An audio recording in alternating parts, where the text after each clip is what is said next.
এই জন্য capital market, আমরা ক্যাপিটাল মার্কেট ডেভেলপ করার চিন্তা করছি। বাংলাদেশ ক্যাপিটাল মার্কেট বলে কিছু নাই।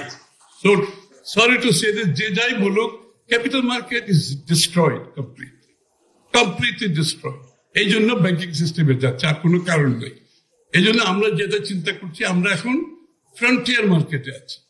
We have to graduate two emerging market. Emerging মার্কেটে, ফ্রন্টিয়ার মার্কেটে টোটাল গ্লোবাল ফান্ড হচ্ছে আপনার $6-7 billion, maybe A bit more. But আপনি যদি ইমার্জিং মার্কেট আমরা গ্রাজুয়েট করতে পারি, trillions of dollars R available, trillions of billion dollar globally available.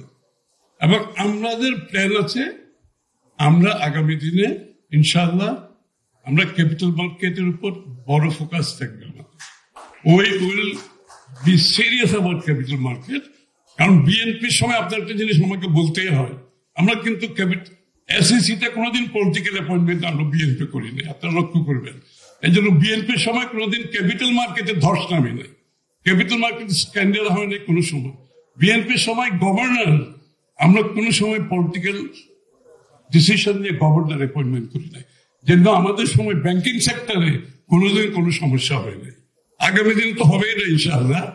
আমাদের সময় হয় নাই, আমি গর্ব করে বলতেছি, না ব্যাংকিং সেক্টরের প্রবলেম হয়েছে, না ক্যাপিটাল মার্কেটে হয়েছে।